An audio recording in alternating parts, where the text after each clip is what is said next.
Hey, what's up? It's Tati, and let's get straight into Dynamite. There's so much I want to talk about with this main event, but since I normally go into order of the show, we'll start off with the opening match, which was for the All Atlantic Championship.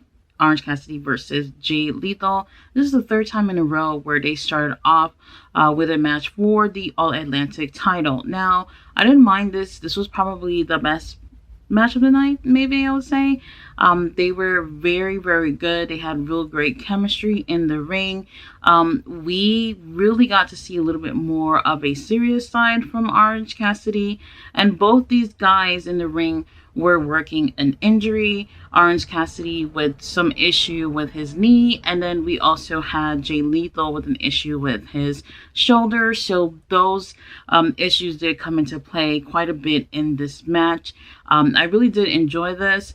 Prior to the match starting, the referees made sure that Satnam Singh, Sanjay did not come out ringside to be with Jay Lethal, since that's what they normally do. So I really enjoy the fact that there were no interference like how we normally see with this group. And I really enjoyed this match. It was an awesome way to start off the show. You already know what happens here. Orange Cassidy wins. And you know what? Right after he wins, we do have Jay Lethal going to get the Golden Globe. That was from that guy who had it like maybe a month ago. Whatever his name was. They still have that. He went to go attack Orange Cassidy with it. And the referee, try to get him away from Orange Cassidy and to escort him to the back. While that's happening, the real person comes out to attack Orange Cassidy, which was Jeff Jarrett? I wonder why. So he attacks him and he hits his knee that he hurt with a guitar. So Orange Cassidy's laying there. He's in a lot of pain. And Tony Khan basically confirms that it will be these two going head-to-head next week for Dynamite for the All Atlantic title. Up next, we have an interview with Renee and Ruby Soho. She's basically asking Ruby, why the hell did you turn your back on everyone and join the Outsiders? And her reasoning, I don't know. It just didn't really make sense to me. She was saying that ever since she joined AEW, that she had been an outsider, just like when Saraya and Toni Storm had joined.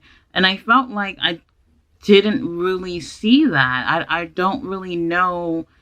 I felt like she was just trying to convince us that since she's been there, that people treated her differently. And to be honest, the fans were booing her, and I'm like, well, yeah, she's a heel. She just turned heel, so I could see why the fans are booing her. But then again, it kind of seemed like they almost didn't care or didn't buy what she was saying. And me too, I wasn't buying what she was saying. But either way, right after that, she has a match with Sky Blue. The match is not bad. I did enjoy both girls in this match. No interference by Saraya or Toni Storm. So everything went great. Ruby obviously wins this match, but I do love seeing that Sky Blue has definitely improved in the ring. You can tell she's really training hard. After that match, we do have Toni Storm and Saraya. They come out and they spray Sky Blue's chest with the spray paint. Then Willow Nightingale comes out and she's trying to talk things over with Ruby in the ring, like, girl, you're not like this. Stop what you're doing. I know you're a good person and all that stuff.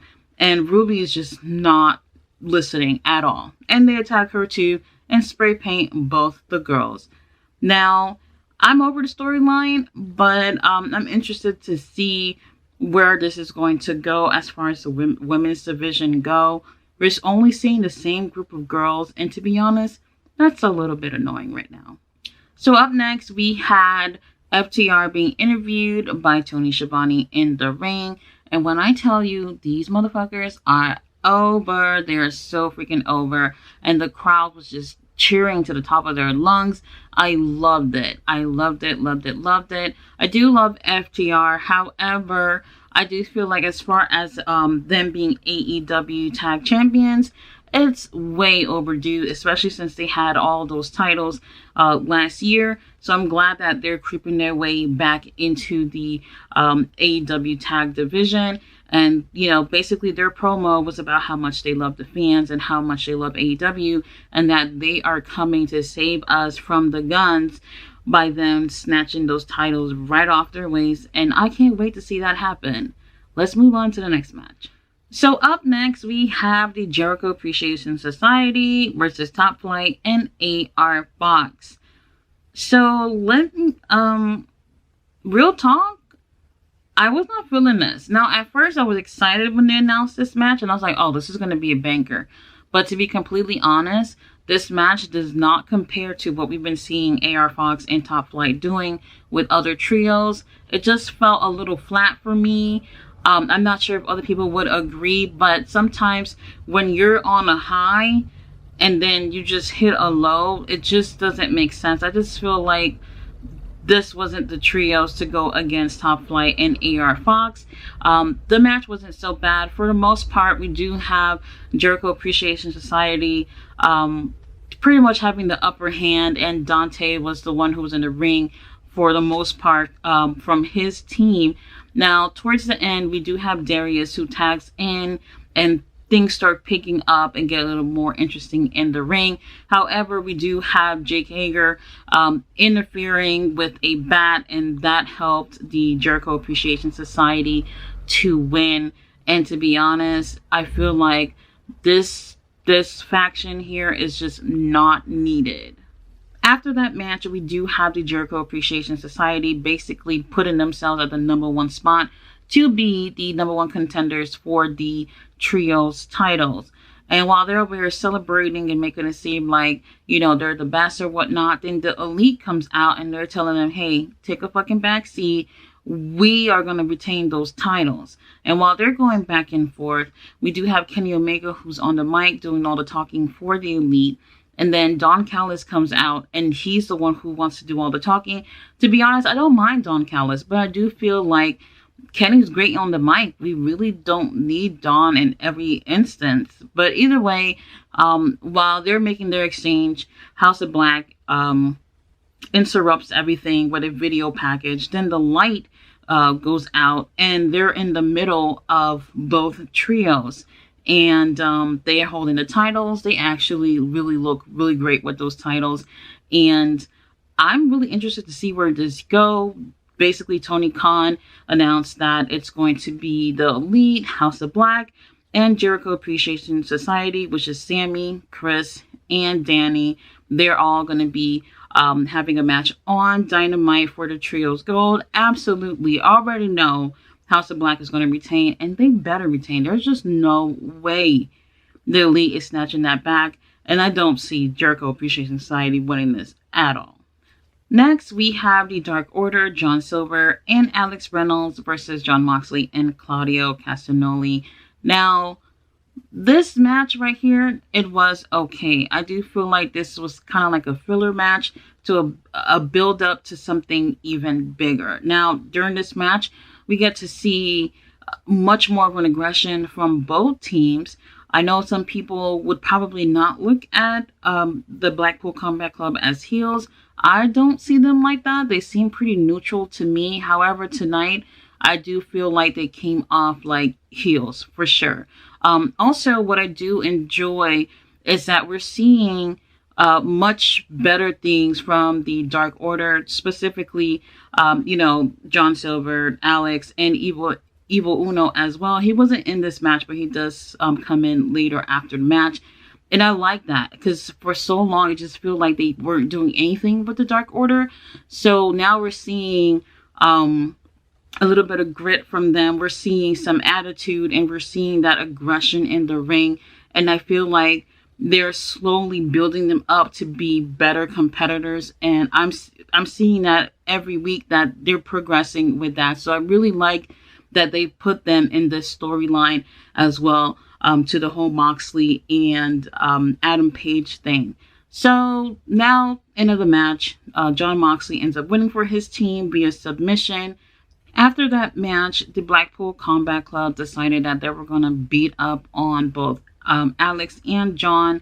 And then we had Evil Uno come out, and then we had Wheeler Yuta come out, and they're all basically in a brawl. Then we had Adam Page, who had earlier that night had vowed that he's done with Jon Moxley and there's nothing left going on with them. And let me just say, the difference between Jon Moxley and Adam Page after this match, Jon Moxley, he looks pretty good after going through all that. We have Adam Page, who got like cuts and scrapes all over his face. He got a black eye.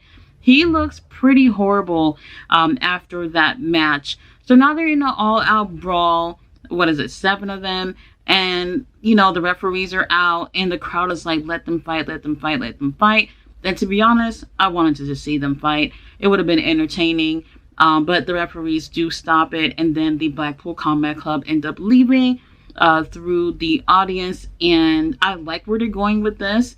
For a quick second, okay, hear me out. For a quick second, I was like, well, what if the Dark Order joined Blackpool Combat Club? Now, I'm not saying that's what it is, but for some reason, I just had that thought because I kind of remembered like what it took for Wheeler Yuta to be part of the BCC, and for whatever reason, I thought of the Dark Order joining as well. You know, Dark Order has been going around for a long time talking about, you know, asking certain people, if you wanted to join the Dark Order. Now I feel like because they haven't found anybody who wanted to willingly join them, they might end up joining the Blackpool Combat Club. I don't know. It's possible, but probably highly unlikely. Before I get on to the main event, there was an announcement from Tony Khan. Finally, an announcement that actually meant something.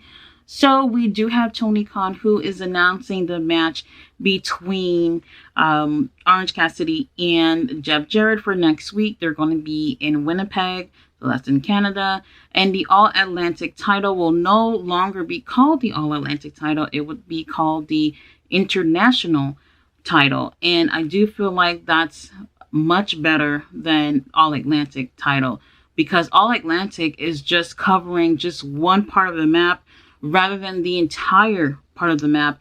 And one of the parts of the maps that I think AEW is really going to be focusing on is Japan. And Japan is not in the Atlantic. So I'm glad that they've changed the name. And I hope that they're going to revamp this title, because I do feel like they started off pretty great when Pac had it and how he was defending it outside of the US. I do feel like how they air some of those matches, they need a little bit of help with that. But I think that if they go back to that, that would definitely help with the title. So you already know that by summertime, we'll be having the Forbidden Door pay-per-view. So by then, whoever's holding that title, for whatever reason, I don't see Jeff Jarrett winning this, but whoever has it should be able to go against other wrestlers through, you know, around the world. And that would be the best thing for them to do for that title, because I do feel like it's lost a bit of its credibility since Orange Cassidy gotten the title. And it's not him, it's the way that they've been booking things with this title. So Tony Khan finally made the right call with this one. Alright, y'all, on to the main event for the TNT title, Wardlow versus Powerhouse Hobbs. Now, where do I even begin with this shit? So, first things first, Wardlow announced that on social media that his rental car was broken into, TNT title was stolen, his ring gear was stolen, and other valuable things were stolen as well.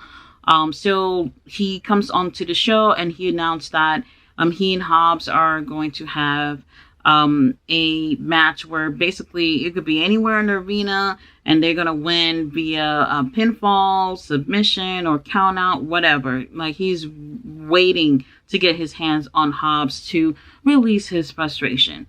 So we start off this match somewhere in the back, like near a parking lot, maybe, I'm not sure, but Hobbs' car is there and they use the car as a prop in the beginning of the match. And I like when things like this happen in matches, because when you're not in a ring, now you got to use your surroundings and be creative. So I did like those spots that they had with the car.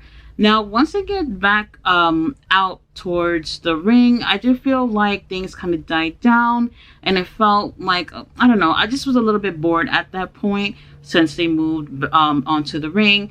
So now let's talk about this ending that just kind of didn't really make sense to me.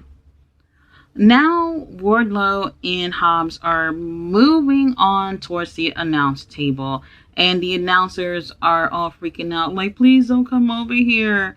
They pay them no mind anyway.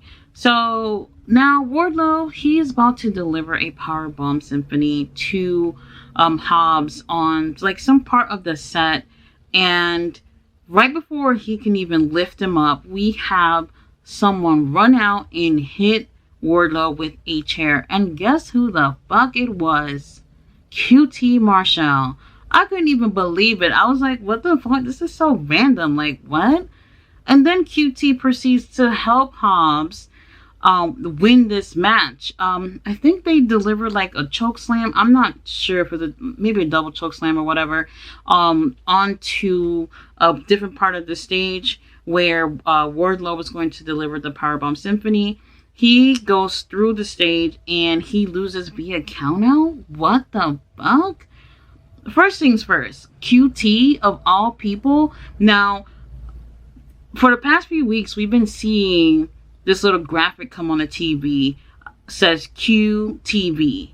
I thought nothing of it. I wasn't sure what that meant, and it's whatever. So now we know that that's what that meant. Oh my god, it just doesn't make sense.